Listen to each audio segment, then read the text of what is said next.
And just discussing light switches, it was the fitters that come up with this idea, wasn't it? They've put the light switch there. Yeah, which turns on this. The under cupboard light.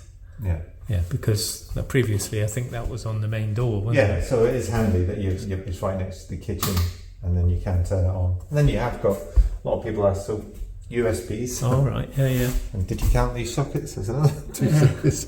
So you've got USB sockets, so you could put your equipment on charge, and there'll be some USB sockets on it. And then this is a fused outlet. So if you wanted to put an appliance in here, for example, you could run it off of the off the fused outlet, and then one here. So because this cupboard can't be this cupboard or this cupboard could be swapped for an appliance. So not the middle one, presumably because of the sink. Yeah, because of the sink. So that's where we put your drawer.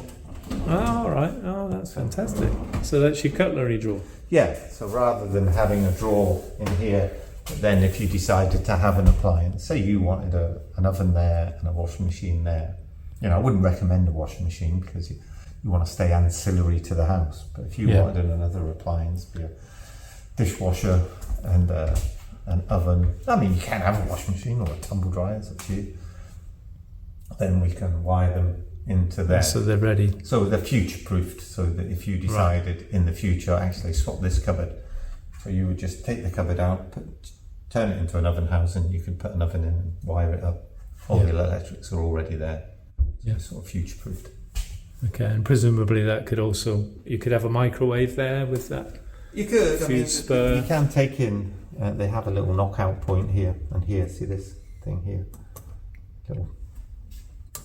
So you can take a cable into there. Oh, right, that circle. I've never seen that. Never noticed that before. That will come out, and then you can take a flex into there. Right. If you want to. And then so you could put an induction hob or a microwave in there. Yeah, but an induction hob I would always put away. Until, if you're not using it, put it away. The induction hob or the toaster.